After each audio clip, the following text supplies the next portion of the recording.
He grabbed the microphone at his 42nd birthday party, surrounded by 200 guests, and pointed at his children. "From now on, you will call Miss Vanessa Mom. Your real mother does not deserve that title anymore." His mother laughed. His sister filmed it. His mistress smiled. But his wife?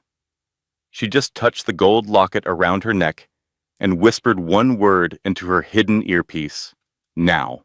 What happened next would destroy everything Marcus Wells thought he knew about his life, because the woman he had just humiliated in front of everyone who mattered, she owned the mansion they were standing in. She owned the building where he worked. She owned properties in 12 states worth $4.2 billion. And she had been waiting 18 months for this exact moment. Marcus thought he married a broke children's book illustrator. He thought she was beneath him. Powerless, easy to control. He was wrong, dead wrong. Her father was a secret billionaire who spent his life protecting her from gold diggers and liars. He investigated Marcus before Elena ever said yes to that first date. And he left her everything, including evidence of crimes that would send her husband to prison. This is not just a story about revenge. This is a story about a woman who chose silence until silence was no longer an option. A woman who documented everything. A woman who knew exactly when to strike. Stay with me until the end, because the final twist, you will never see it coming. Lesson and value. Here is what this story will teach you. Never mistake kindness for weakness. The quietest people are often the most powerful. They are watching, they are learning, they are waiting. Document everything, in relationships, in business, in life. The person who prepares wins. And most importantly, know your worth. Do not let anyone make you feel small just because you choose not to announce your greatness. Royalty does not need a crown to be royal. It just needs to know when to rise. Meaning of the story. This story is about patience, dignity, and the power of strategic silence. Elena could have destroyed Marcus on day one. She had the money. She had the resources. She had every reason to fight, but she waited. She let him reveal his true character. She let him dig his own grave. And when he finally went too far, when he tried to take her children, she struck with precision. The lesson? You do not have to react to every insult. You do not have to prove yourself to people who refuse to see your value. Sometimes the best revenge is simply becoming undeniable and letting your enemies destroy themselves. The champagne was flowing, the jazz band was playing, and Marcus Wells was living his best life. At least, that is what he thought. 200 guests filled the grand ballroom of the estate, their laughter echoing off the vaulted ceilings as crystal chandeliers cast warm light across marble floors. It was Marcus's 42nd birthday, and he had made absolutely certain that everyone who mattered knew about it. He moved through the crowd in his custom Italian suit, shaking hands with executives, accepting congratulations from colleagues, basking in the attention, like a man who believed he had finally arrived. Senior Vice President at Meridian Development Corporation. A mansion that looked like it belonged in a magazine, a beautiful wife, 2 perfect children. Marcus Wells had everything. But if you looked closely, really paid attention, you would notice something off about the whole scene. You would see a woman in the background, moving quietly through the kitchen, checking on the caterers, making sure every detail was perfect. That woman was Elena, Marcus's wife. She wore a simple black dress, nothing that would draw attention. Her dark hair was pulled back in a neat bun, and around her neck hung a small gold locket that she touched every now and then, like it was giving her strength. Elena had been up since 6 that morning, coordinating this entire party. She had called the vendors, confirmed the guest list, arranged the flowers, handled every crisis. But Marcus had not thanked her once. He had barely looked at her all day. She was used to being invisible in her own marriage. It had not always been this way. There was a time when Marcus looked at her like she was the only woman in the world. But that was years ago, back when they first got married. Now she was just the woman who kept things running while he climbed the corporate ladder and forgot where he came from. And tonight, she was about to find out just how little he valued her. Marcus's mother, Judith, was holding court in the living room, surrounded by guests who hung on her every word. Judith was a loud woman, the type who laughed too hard at her own jokes and had an opinion about everything. She had never liked Elena, thought her son had married beneath him, and she made sure Elena knew it every chance she got. Tonight was no different. Judith spotted Elena near the kitchen door and called out loud enough for half the room to hear. "Elena, honey, make sure you check on those appetizer trays. We cannot have the guests going hungry now, can we?" Her smile was sweet, but her eyes were cold. A few guests glanced over, some looking uncomfortable, others pretending they did not hear. Elena nodded quietly and disappeared back into the kitchen. She was good at disappearing. It was a skill she had learned over the past few years. Marcus's younger sister, Rochelle, was in the corner of the room, phone in hand, live streaming the party to her followers. Rochelle had built a modest following on social media by posting about her fabulous life, her outfits, her brother's success. She loved being associated with Marcus's rise in the corporate world. It made her feel important. And like her mother, Rochelle had no love for Elena. She thought her brother's wife was boring. Too quiet. Not glamorous enough for a man of Marcus's status. But the real shock of the night had not happened yet. That came when the front door opened and Vanessa Cole walked in. Vanessa was everything Elena was not, at least in Marcus's eyes. She wore a tight red dress that hugged every curve, her blonde hair flowing in perfect waves down her back. Her heels were so high they made her tower over most of the guests, and she walked with the confidence of a woman who knew every eye in the room was on her. Vanessa worked with Marcus at Meridian Development. She was the marketing director, ambitious and ruthless, the type of woman who saw every interaction as an opportunity to climb higher. And 6 months ago, she had set her sights on Marcus. The affair had started small. Late nights at the office, business dinners that went on too long, text messages that Marcus thought he was hiding, but Elena knew. She always knew. She had seen the way Marcus's face lit up when his phone buzzed. She had noticed the new cologne, the extra care he took, getting dressed in the mornings. But she had said nothing, because Elena had learned a long time ago that sometimes silence was the most powerful response, and because she was not just enduring this marriage, she was documenting everything. Marcus's face broke into a wide grin when he saw Vanessa. He crossed the room quickly, wrapping his arm around her waist and kissing her cheek in front of everyone. Some guests looked away, embarrassed. Others whispered. But Judith clapped her hands together like she had just witnessed something wonderful. "There she is," Judith announced loudly. "Vanessa, darling, you look absolutely stunning. Come sit with us." Rochelle immediately rushed over, hugging Vanessa like they were old friends. "Girl, that dress. You are serving tonight." Vanessa laughed, soaking up the attention. She glanced around the room until her eyes landed on Elena, who was standing near the entrance to the dining room. For just a moment, the two women locked eyes.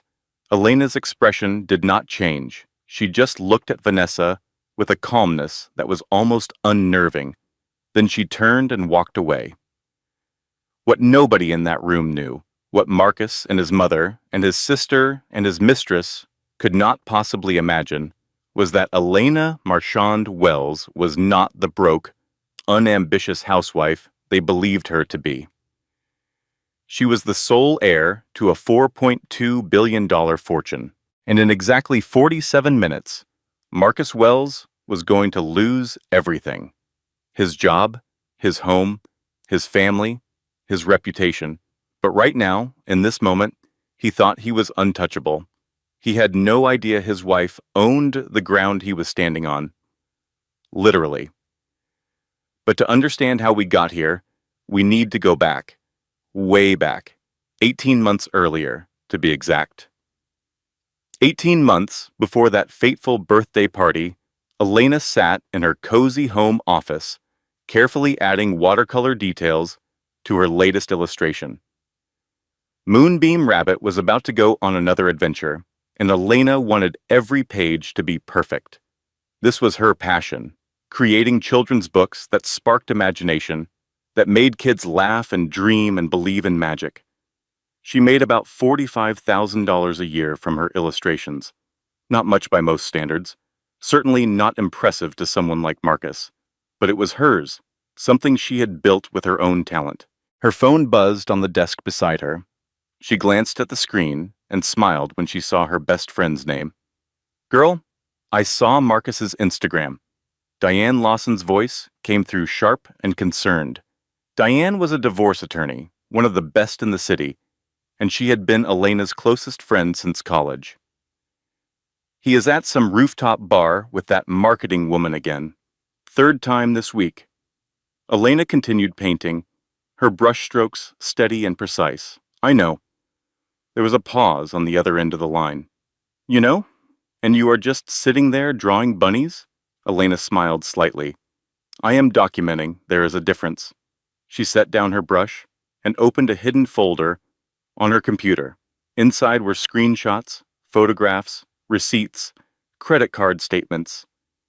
18 months of evidence, carefully organized and dated.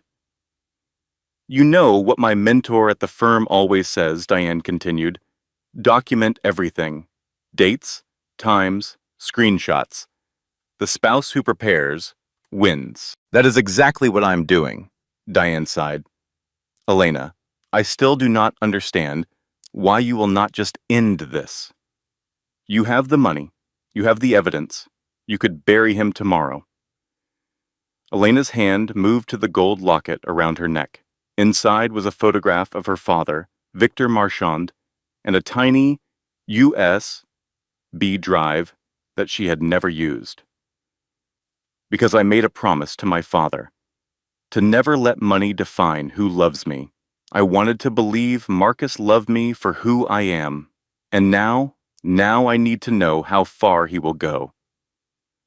Elena closed the folder and looked out the window at the sprawling estate grounds.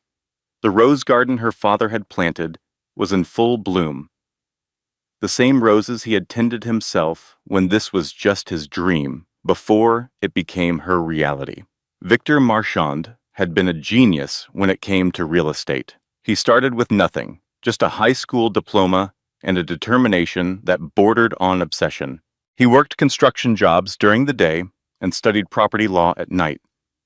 He saved every penny, lived in a tiny apartment, ate cheap meals for years. And slowly, painfully slowly, he started buying properties. Foreclosures, fixer-uppers, land that nobody wanted. He renovated them, flipped them, reinvested the profits. Over 30 years, he built a portfolio worth hundreds of millions, then billions. But here was the thing about Victor Marchand. He never showed it. He kept his wealth hidden, operated through shell companies, reinvested everything. He did not drive fancy cars or wear expensive clothes. He did not brag or show off. He wanted to protect his daughter from gold diggers, from fake friends, from people who would love her for what she had instead of who she was. So he raised Elena in simplicity. She went to public school, wore regular clothes, had normal friends. She helped her father in the garden on weekends, learned to cook, did her homework at the kitchen table. Victor taught her about character, about kindness, about treating people with respect, regardless of what they had. "Real wealth is not in your bank account," he used to tell her. "It is in your heart." On Elena's 18th birthday, Victor gave her the gold locket. She remembered that day so clearly. They had been sitting in the garden, watching the sunset paint the sky in shades of orange and pink. "This is special," he told her, placing the locket in her hands. "Inside is my photo and a message. I want you to wear this every day, and one day, when you are older, you will understand what it means." Young Elena opened the locket and read the engraving inside.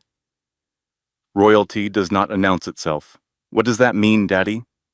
Victor smiled and tapped her chest right over her heart. "It means you do not have to tell people you are special. You just are. And the right people will see it without you saying a word."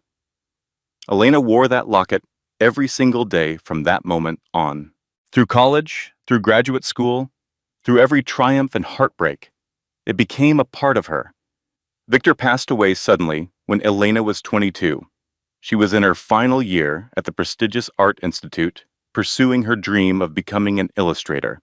She got the call early one morning. Her father had suffered a massive heart attack at one of his properties.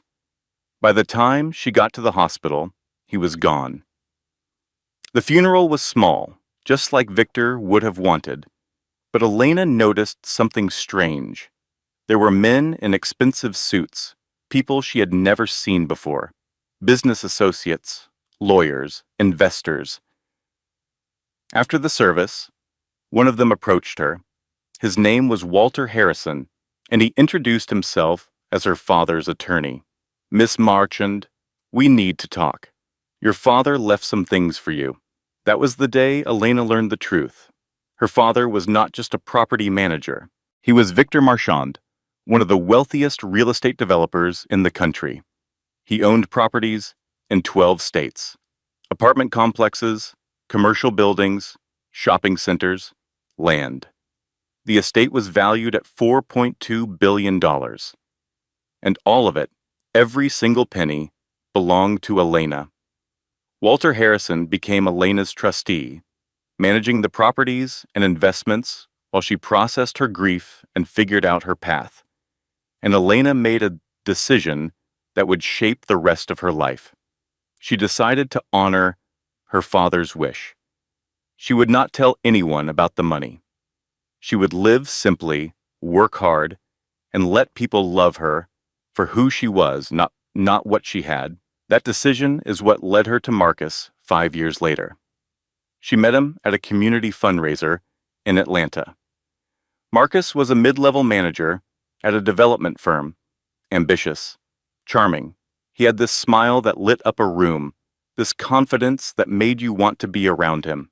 Elena was volunteering at the event, helping organize donations for a local youth center. Marcus approached her, started talking, made her laugh. For the first time since her father's death, Elena felt something close to happiness. They dated for a year. Marcus was attentive, thoughtful, everything she thought she wanted. He opened doors for her, called when he said he would, talked about building a future together. Elena fell in love. And when he proposed, she said yes without hesitation. But she never told him about the money. She wanted him to love her for herself. When they got married, Elena approached Walter with a request. She wanted to live in her father's estate mansion, the one Victor had built with his own hands. Walter was hesitant, but Elena insisted. She told Marcus it was a rental, a lucky deal through a friend of a friend. Marcus did not ask many questions. He was just happy to be living in a mansion, impressing his colleagues, climbing the social ladder. For the first 2 years, things were good. Marcus was loving, present. They had Maya, then Lucas 2 years later. Elena threw herself into motherhood, while quietly running her father's charitable foundation anonymously. She was happy, or at least she thought she was. But as Marcus's career took off, things changed. He got promoted to senior manager, then director, then vice president. With each promotion came a bigger ego, a colder heart. He started making comments about Elena not working, about her not contributing financially. He did not know she was running a multi-million-dollar foundation. He did not know she owned the building his company leased.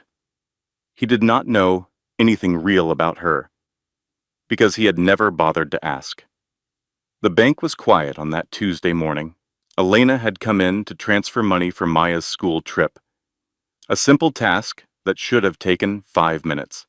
But when she slid her card across the counter, the teller frowned. "I am sorry, Mrs. Wells.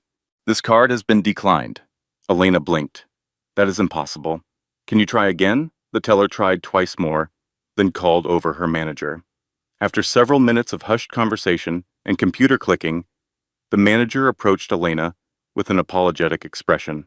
"Mrs. Wells, it appears your name has been removed from this account. The primary account holder made changes last week." Elena felt the blood drain from her face. "Removed? What do you mean, removed?" "According to our records, Marcus Wells transferred $200,000 to a new individual account and removed you as a joint holder on the primary account. Without your name on the account, there is nothing I can do." Elena sat in her car for 20 minutes after leaving the bank, her hands gripping the steering wheel so tightly her knuckles turned white. He was trying to make her financially dependent. He was trying to trap her. She picked up her phone and called Walter Harrison. Walter answered on the second ring, his voice warm and grandfatherly as always. "Elena, what is wrong? He is cutting me off. Marcus moved our money and took my name off the accounts." There was a long pause. "Elena, you have $4 billion. Say the word and I will have papers drawn up by end of business today." "Not yet. I need to know how far he will go." Walter sighed heavily. "Listen to me carefully, young lady. In any divorce, the one who controls the narrative controls the outcome. Right now, he thinks he is controlling you. Let him think that, but document every financial move he makes. Bank statements, transfers, hidden accounts. When the time comes, this becomes evidence of financial abuse." "That is exactly what I am doing." "Good, because I have been waiting 15 years to watch you stand up for yourself. Your father would be proud." Elena touched her locket. "I hope so." That night, Marcus came home late, reeking of expensive whiskey and Vanessa's perfume. Elena was in the kitchen, cleaning up from dinner. The children were already in bed. Marcus barely glanced at her as he loosened his tie. "Long day?" Elena kept her voice neutral. "You have no idea. Wilson is writing me about the Henderson project. Deadline got moved up." Elena set down the dish she was drying. "I went to the bank today." Marcus froze for just a fraction of a second. Most people would not have noticed. But Elena had been watching him for 18 months. She noticed everything. "Oh yeah? My card was declined. Apparently my name was removed from our accounts." Marcus shrugged, his face arranging itself into an expression of innocent confusion. "Must be a bank error. I will look into it. They said you transferred $200,000. A longer pause. This time. "It is for a business investment. You would not understand the details. Try me." Marcus's jaw tightened. This was new. Elena did not usually push back. "It is complicated financial stuff, Elena. Just leave it alone." He brushed past her and headed upstairs without another word. Elena stood alone in the kitchen, her heart pounding. She had her answer. He wasn't even going to pretend anymore. She pulled out her phone and opened the hidden folder, added the date, the incident, his response. Screenshot after screenshot. The spouse who prepares wins. 2 weeks later, something unexpected happened. Marcus's younger brother, Connor, showed up at the house while Marcus was at work. Connor was everything Marcus was not. Gentle, principled, he had become a public defender while Marcus chased corporate success, and the brothers had grown distant over the years. "Elena," Connor said, shifting uncomfortably on the front porch. "Can we talk?" She led him to the garden, to the bench near her father's roses. "I know we have not been close," Connor began, "and I know my family has not treated you the way you deserve." Elena waited. "Marcus is planning something for his birthday party next month. Vanessa is involved. He has been talking to lawyers about custody arrangements." Elena's blood ran cold. "Custody?" He is going to try to take the kids from you. He has been telling people you are unstable, that you have delusions about your family being wealthy. He is setting you up. Connor looked at her with genuine concern in his eyes. I thought you should know. I do not agree with what he is doing, what any of them are doing. I am sorry I did not speak up sooner. Why are you telling me this now? Connor looked at the roses, then back at Elena. Because my mother is cruel, my sister is shallow, and my brother has turned into someone I do not recognize. But you have always been kind to me, even when my family treated you like dirt. That means something. After Connor left, Elena sat alone in the garden for a long time. The sun was setting, painting the sky in familiar shades of orange and pink. Marcus was going to take her children. Her children. She thought about all the times she had stayed quiet, all the insults she had swallowed, all the cruelty she had endured in the name of keeping the peace. No more. She pulled out her phone and called Diane. I need you to find me the best family law attorney in the state. Someone who knows how to fight dirty. Finally, Diane said, What changed? He is coming for my kids. Then we go to war. Elena touched her locket, felt the familiar weight of her father's photo against her chest. Not yet. I have an idea. His birthday party is in 4 weeks. 200 people. His entire professional network. I am listening. I want him to destroy himself in front of everyone who matters to him. I want the whole world to see who he really is. Diane laughed, a sharp sound of admiration. Now that is the Lazina I have been waiting for. The first session of couples therapy went surprisingly well. Marcus had come home 3 days after Connor's visit, with flowers and apologies. He was attentive, remorseful, everything Elena had once wished he would be. I want to save our marriage, he said, his eyes wet with what looked like genuine tears. I have been so focused on work that I lost sight of what matters. You, the kids, our family. Elena agreed to therapy, playing her part perfectly. Hopeful wife, cautious optimism. But she knew something was wrong.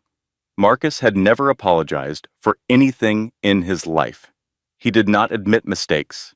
He did not show vulnerability, unless there was something in it for him. The therapist's office was decorated in soothing blues and greens.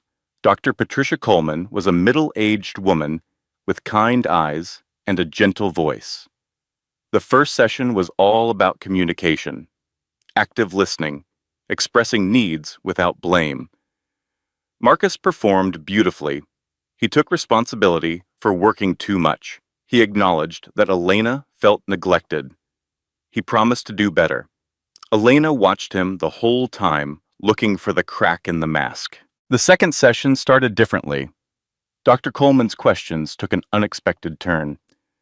Elena, I want to explore something Marcus mentioned privately. He said you sometimes have elaborate beliefs about your family background. Elena kept her expression neutral, but her heart began to race. I am not sure what you mean. He mentioned that you believe your deceased father was secretly a wealthy man, that you sometimes make references to hidden fortunes. Elena looked at Marcus, who was watching her with an expression of practiced concern. I worry about her, Marcus said softly. These fantasies have been getting worse. She claims we are living in a house her father built, even though we rent it. She talks about trusts and attorneys and billions of dollars. Dr. Coleman nodded sympathetically. Elena, do you ever feel disconnected from reality? And suddenly, Elena understood. This was never about saving the marriage. This was about making her look crazy. If Marcus could convince people she was mentally unstable, he could take the children. He could claim she was unfit. He could use her father's secret gift against her in the most twisted way possible. She stood up abruptly. The session is over. Elena, please, Marcus said, reaching for her arm. We are trying to help you. She pulled away from his touch. You do not want to help me. You want to destroy me. She walked out of the office without looking back. 3 days later, the papers arrived. Not divorce papers, a psychiatric evaluation order. Marcus stood in the living room as Elena read the document, his arms crossed, his expression cold. If you do not comply, I will petition for emergency custody. A mother who is mentally unfit cannot raise children. I am not mentally unfit. Then you have nothing to worry about, do you? Elena's hands trembled as she held the papers. This was worse than she had imagined. So much worse. If she refused the evaluation, she would look like she had something to hide. If she revealed her wealth to prove she was not delusional, Marcus's lawyers would pounce, demanding half of everything. And if she submitted to the evaluation with Marcus having already poisoned the well, she might actually lose her children to a panel of doctors who had been primed to see her as unstable. She was trapped. That night, after Marcus went to bed, Elena sat in the darkness of her father's study. She held the locket in her hands, staring at his photograph. What do I do, Daddy? How do I fight this? And then she remembered. The USB drive. Her father had put a tiny USB drive in the locket along with his photo. She had never used it, never even looked at what was on it. Victor had told her it was for emergencies only, for a moment when she truly needed protection. Was this that moment? Her phone rang, making her jump. Elena, it was Diane. I just heard from my contact at the courthouse. Marcus filed the petition today. You have 30 days to complete the psychiatric evaluation, or he can petition for emergency custody. I know. I got the papers. We need to accelerate the timeline. Whatever we were planning for his birthday, we need to do it sooner. No. No? Elena looked at her father's photograph. The evaluation is in 2 weeks. The birthday party is 1 week after that. I will pass the evaluation because I am not crazy. And then I will destroy him at his party like we planned. Elena, this is risky. If the evaluation does not go well, it will go well. I have spent my whole life being underestimated. Let him think he is winning. Let him feel safe. That is when people make mistakes. Diane was quiet for a moment. Your father would be proud of you. Elena smiled sadly. I hope so, because right now, I am terrified. The psychiatric evaluation took place in a sterile office building downtown. Elena sat across from Dr. Robert Franklin, a stern man in his 60s with wire-rimmed glasses and a notepad that he wrote in constantly.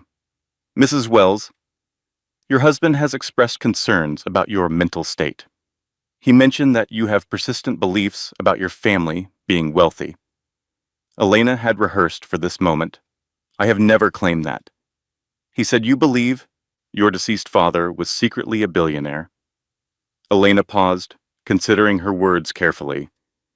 My father was a real estate investor. He passed away when I was 22. I loved him very much. I do not know where my husband got the idea that I have delusions about his wealth. So, you do not believe you are secretly rich? I am a children's book illustrator. I make $45,000 a year. Does that sound like someone who believes she is rich? Dr. Franklin studied her face for a long moment, then wrote something in his notepad. The evaluation continued for 3 hours. Questions about her childhood, her marriage, her mental health history. Elena answered everything calmly, honestly, never taking the bait when Dr. Franklin probed about money or inheritance. By the end, she could see the confusion in his eyes. The woman sitting before him did not match the description Marcus had provided. She passed, but the victory felt hollow. That same week, Maya came home from school in tears. Mommy, what is wrong with you? Elena knelt down to her daughter's level, brushing hair from her face. What do you mean, sweetheart? The kids at school are saying things. They said Daddy has a new girlfriend. They said you are crazy. Is that true? Elena pulled her daughter into a tight embrace, fighting back her own tears. No, baby. None of that is true. Then why are people saying it? Elena did not have an answer. Later that night, she discovered where the rumors had started. Judith had been talking to other parents at the school, spreading lies about Elena's mental state, painting her as unstable, unfit, dangerous. Her own mother-in-law was trying to destroy her reputation. And then came the photograph. Rochelle posted it on a Sunday evening. A family dinner photo showing Marcus, Vanessa, and both children sitting around a restaurant table. The caption read, "The future looks bright." Elena stared at the photo in disbelief. Marcus had taken the kids for his scheduled weekend. He had told her they were going to the park. Instead, he had taken her children to Vanessa's apartment. Let them spend time with his mistress. Use them as props for his sister's social media content. Something broke inside Elena at that moment. All the patience she had cultivated, all the strategic thinking, all the careful planning, gone. She called Diane at 2 in the morning. He put my children in that woman's home. For content. I saw the post. Elena, I am so sorry. No more waiting. Call Walter. It is time. Are you sure? I have never been more sure of anything in my life. His birthday party is in 9 days. 200 witnesses.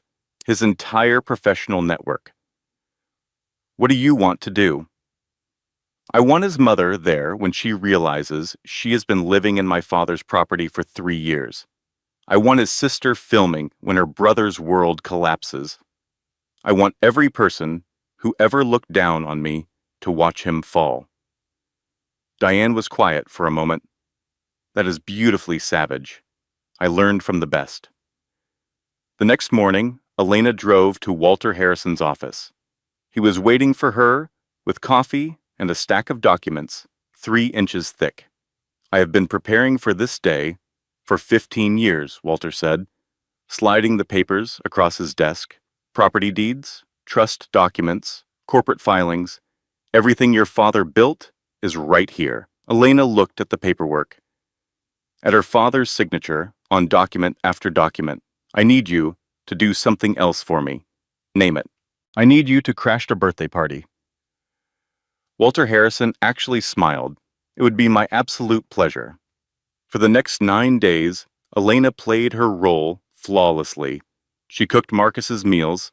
She coordinated his birthday party. She smiled when Judith made snide comments. She nodded when Rochelle filmed her for content.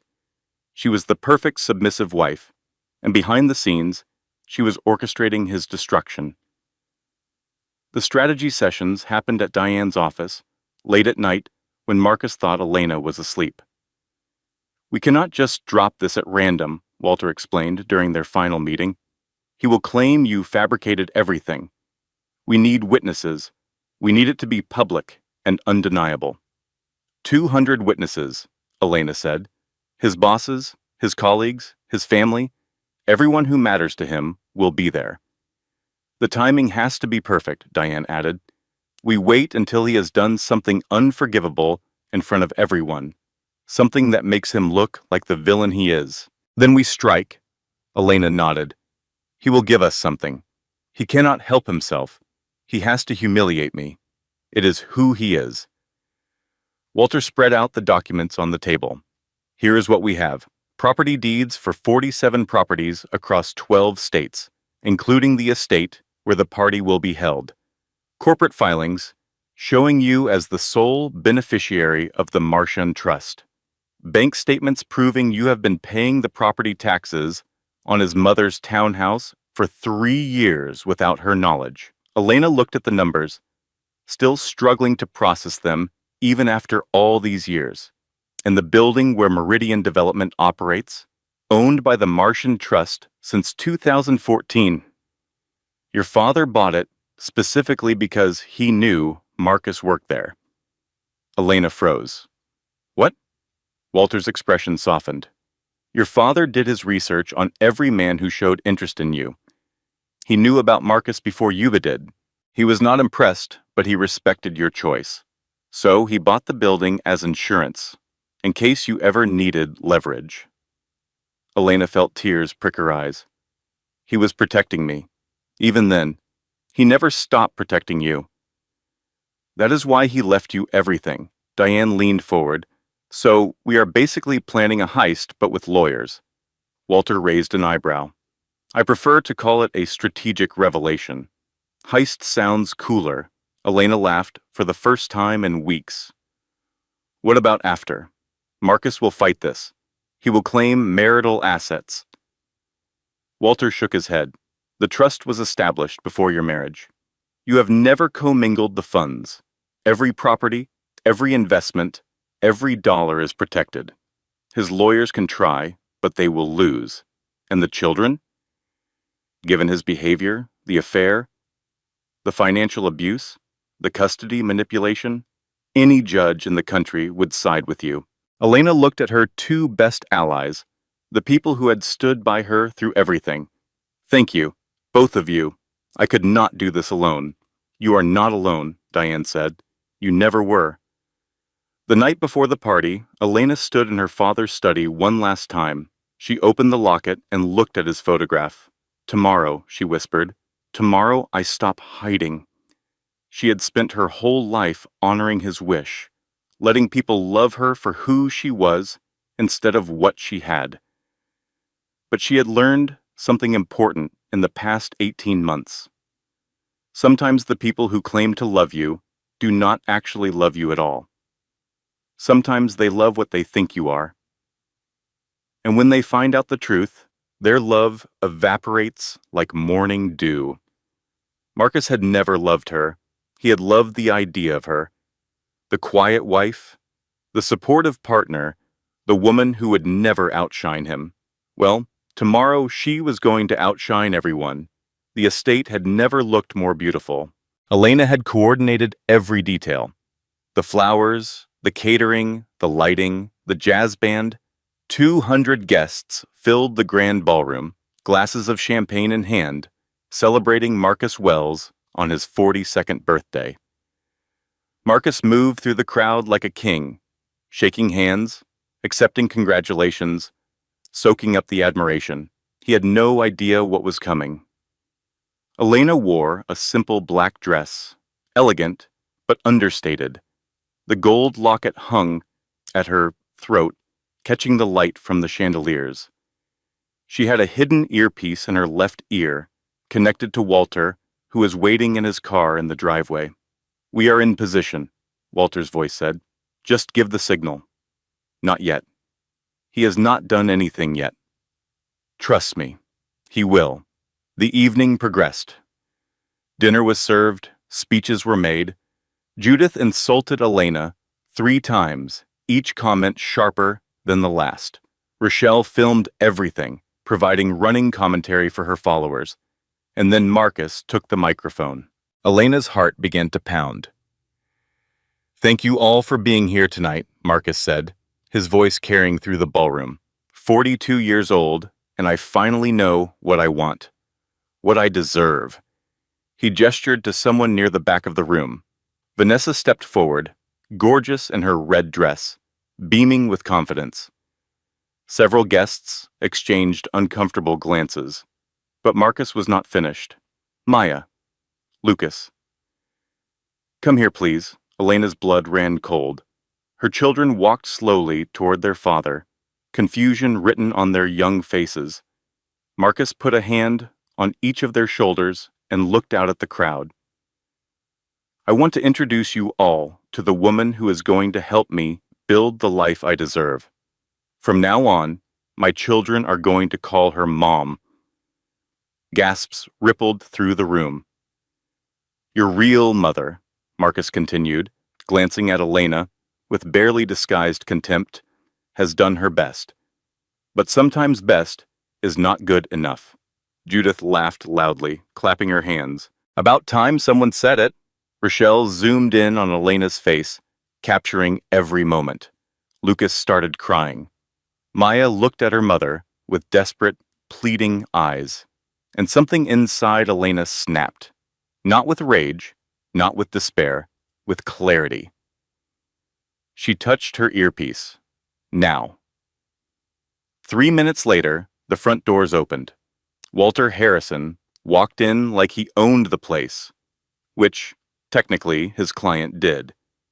He was followed by two associates carrying briefcases. The music stopped. The room fell silent. "Good evening," Walter said, his voice cutting through the confusion. "My name is Walter Harrison. I am the senior attorney for the Marchand Estate Trust." Marcus frowned. "Who invited lawyers to my party?" Walter ignored him, walking to the center of the room. "I am here to deliver some important information. It concerns the ownership of this property and several related matters." He opened his briefcase and pulled out a stack of documents. This estate was built in 2012 by Victor Marchand, one of the most successful real estate developers in American history. Upon his death, it was transferred to his only daughter and sole heir. Walter turned to look directly at Elena. "That heir is Elena Marchand, your wife." The silence that followed was absolute. Marcus's face went through several expressions in rapid succession. Confusion, disbelief, dawning horror. "What?" Walter continued, but his voice steady and authoritative. "Victor Marchand built an empire valued at $4.2 billion. He kept his wealth private to protect his daughter from exactly what has happened in this room tonight. People who would value money over character. People who would love her for what she has instead of who she is." He spread documents across the nearest table. "Elena Marchand Wells is the sole heir to everything her father built. Every property, every investment, every dollar." Rochelle's phone clattered to the floor, clattered to the... Judith swayed on her feet. Marcus just stared, his mouth opening and closing like a fish. Elena stepped forward, her voice calm and strong. "I stayed quiet because I wanted to be loved for who I am, not what I have. I thought if I was patient, if I was kind, if I served and sacrificed, you would eventually see my value." She looked at Marcus, at the man she had once loved. "But you did not. You could not, because you were never really looking at me. You were looking at what you thought I was. Someone quiet, someone controllable, someone beneath you." She gestured at the room around them. "This mansion? My father built it with his own hands. Every brick, every chandelier, every rose in the garden.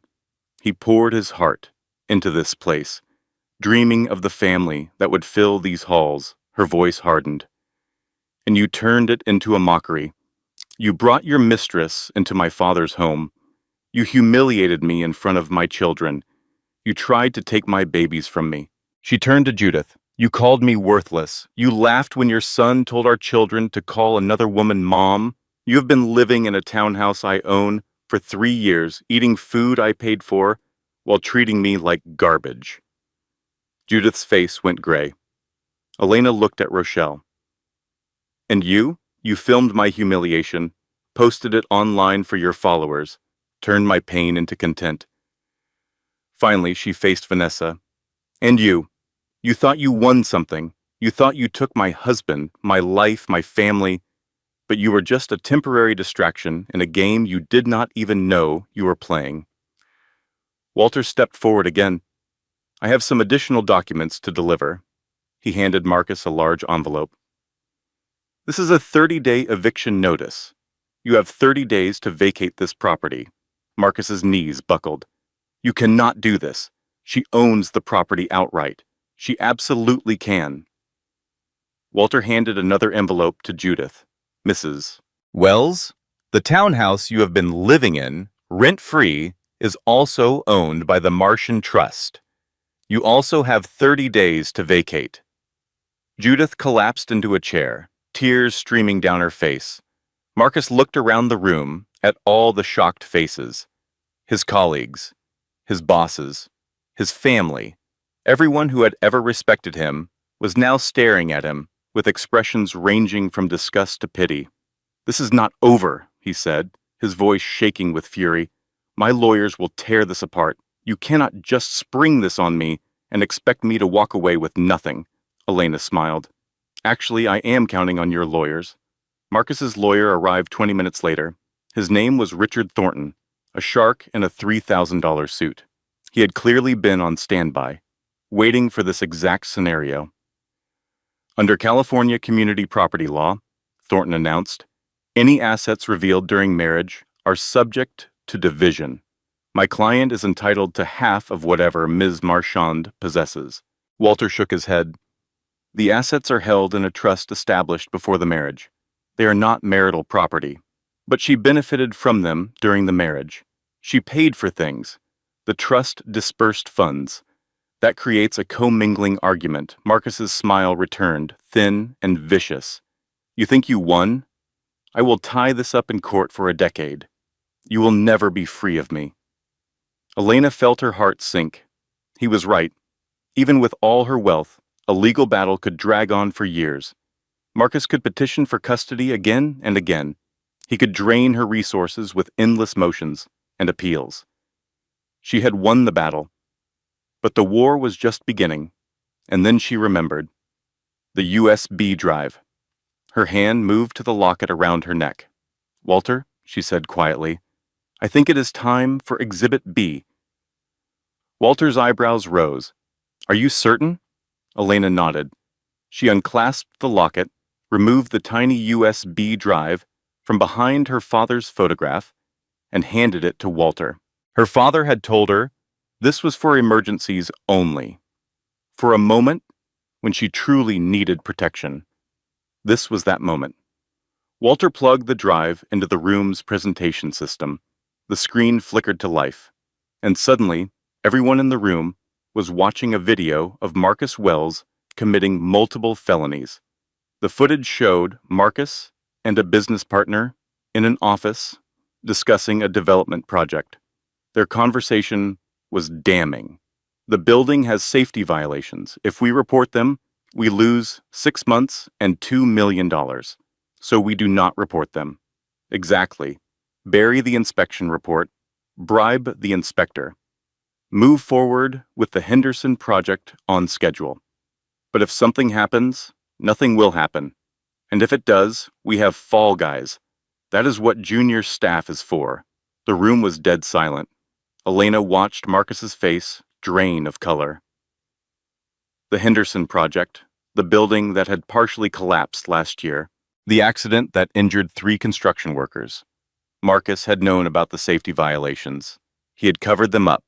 Her father's voice came through the speakers next, a recording that must have been made years ago. "If you are seeing this, Elena, it means someone tried to hurt you. I spent my life investigating the people around you. I hoped you would never need this, but if you do, use it wisely." Elena looked at Marcus.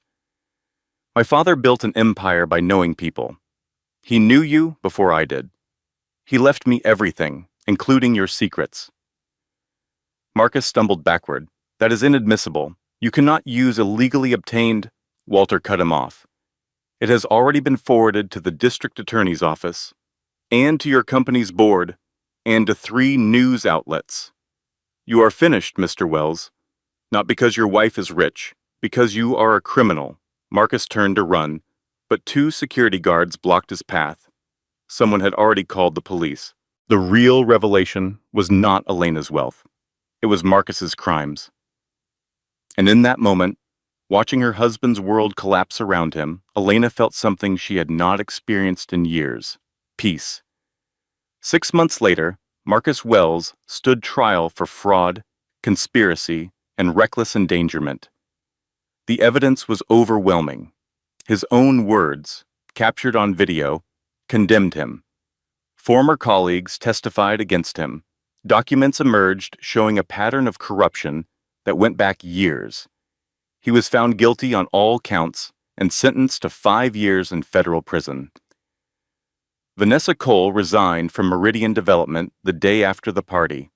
She moved to another city, deleted all her social media, and disappeared from public life. Years later, Elena would learn that Vanessa had sent a letter to the 3 workers injured in the Henderson collapse, apologizing for her role in the cover-up. She donated half her savings to their medical expenses.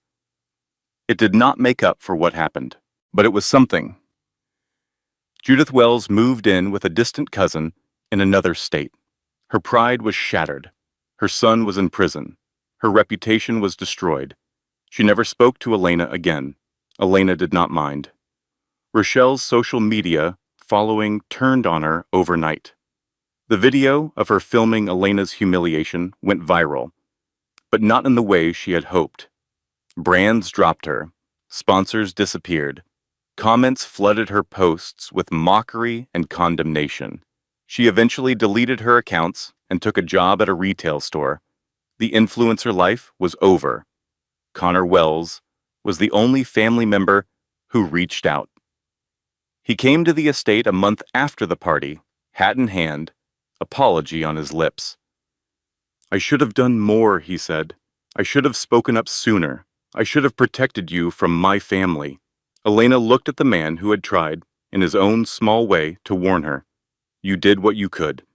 That is more than anyone else in your family managed. Can we start over? As family? Real family?" Elena thought about it for a long moment. You can visit the children. They need some connection to their father's side that is not poisonous. "Thank you. I do not deserve your kindness." "No, but I am choosing to give it anyway. That is what my father would have wanted." The divorce was finalized 3 months after Marcus's conviction. Elena received full custody of Maya and Lucas, with supervised visitation allowed once a month if Marcus chose to exercise it from prison. He never did. The Marchand Trust reclaimed all properties that had been used by the Wells family. The estate remained Elena's home, but she renovated it extensively, making it truly hers. She kept her father's study exactly as he had left it: his desk, his books, his photographs. On that desk, she placed the gold locket, open, so his picture was always visible. The charitable foundation went public. The Elena Marchand Foundation for Women's Economic Independence helped thousands of women escape financial abuse, rebuild their lives, and find their own paths. And through it all, Maya and Lucas thrived. They went to therapy, processing the divorce, the betrayal, everything that had happened. Slowly, they healed. They understood that their father had made terrible choices. They still loved him in the complicated way children love flawed parents, but they did not need him. Their mother was enough. One evening, about a year after everything fell apart, Elena sat with her children in the garden, watching the sunset paint the sky in familiar shades of orange and pink. "Mommy," Maya asked, "why did you not tell Daddy about the money?" Elena considered the question carefully. "Because I wanted him to love me for who I am, not what I have. But he did not love you at all. No, baby, he did not. He loved the idea of me, the quiet wife who would never challenge him. That is sad. It is. But you know what I learned?" "What?" Elena touched the spot where her locket used to hang, "that the right people will love you exactly as you are. You do not have to be rich or poor, loud or quiet, successful or struggling. The right people see your heart, and that is what they love." "Like Aunt Diane?" Elena smiled. Exactly like Aunt Diane. Lucas, who had been quietly picking flowers, looked up. "Grandpa Victor sounds nice. I wish I could have met him." Elena pulled both children close. "He would have loved you so much. And you know what? I think he is watching over us right now, making sure we are okay." From heaven? From wherever good people go when they leave us? He is still protecting us. He always will be. The sun dipped below the horizon, and the first stars appeared in the darkening sky. Elena had spent her whole life honoring her father's wish, living simply, staying humble, not announcing herself. But she had learned something important. Royalty does not need to announce itself because it knows its own worth. And when the time comes, its actions speak loud enough. 1 year after the divorce was finalized, Elena's life had found a rhythm she never expected. Her children's book sales had exploded. The publicity from the trial had drawn attention to her work, and parents across the country were buying Moonbeam Rabbit for their children. Elena had become an unlikely celebrity, the quiet illustrator who turned out to be a billionaire. She gave interviews sometimes, carefully choosing outlets that would tell her story fairly. Her message was always the same: know your worth, document everything, never let anyone make you feel small. The foundation grew. Thousands of women wrote to thank her for sharing her story. Domestic violence organizations partnered with her. Politicians invited her to speak about financial abuse. Elena had become a symbol of something she never intended to represent: hope. But through it all, she stayed grounded. She still illustrated her books. She still tended her father's roses. She still cooked dinner for her children every night. Some things were too precious to outsource. On a Tuesday morning, in early spring, Elena sat at her favorite coffee shop, working on her newest illustration. The book was about a little girl who discovers she has magic powers, but chooses to use them quietly, helping people without them ever knowing. It was autobiographical in ways only Elena understood. "Excuse me." She looked up. A man stood beside her table. Early 40s, handsome in an understated way, kind eyes, simple clothes. "I am sorry to bother you," he said. "I have seen you here every Tuesday for the past month." I finally had to introduce myself. Elena studied him carefully. He did not seem to recognize her, did not seem to know about the fortune, or the trial, or the foundation. Just a man, noticing a woman, working up the courage to say hello. "I am Daniel Crawford. I teach history at Lincoln High School." "Elena, I illustrate children's books." They talked for an hour. Daniel was funny and thoughtful. He asked questions and actually listened to the answers. He talked about his students with genuine affection, about the joy of watching young minds discover the past. He was everything Marcus had pretended to be, and nothing like him at all. When they finally parted, Elena felt something she had not experienced in years. Possibility. Maybe she could try again. Maybe not everyone was like Marcus. Maybe there were good people out there who would love her for exactly who she was. She walked to her car, smiling. Behind her, Daniel Crawford pulled out his phone and stepped into an alley. He dialed a number and waited. "Yeah, I made contact." A pause. "She has no idea?" "She seems to trust me. Give me a few more weeks." Another pause. "The inheritance?" "Of course, that is still the target. But we have to be patient." The last guy moved too fast, and look what happened to him. He hung up and looked back toward the coffee shop. Something cold flickered in his eyes. Then he smiled and walked away, already planning his next move. Elena drove home, unaware of the storm gathering on the horizon. She had survived Marcus. She had protected her children. She had honored her father's legacy. But the world was full of people who saw her wealth as an opportunity, and some of them were more patient than Marcus had ever been. The story of Elena Marchand Wells was far from over. In her father's study that evening, Elena opened the locket and looked at his photograph one last time. "Royalty does not announce itself," she whispered. But perhaps she was beginning to understand. Royalty also had to stay vigilant. The right people would love her for who she was, but the wrong people would always be watching, waiting for their chance. And Elena? She would be ready, because her father had taught her well, and she was done being underestimated. The end, or perhaps just the beginning. If this story moved you, If you felt that satisfaction when Elena finally stood up for herself, do me a small favor. Hit that like button. It tells me you want more stories like this.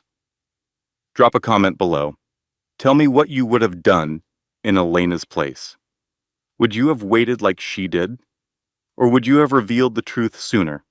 Share this video with someone who needs to hear this message. Someone who might be feeling small right now.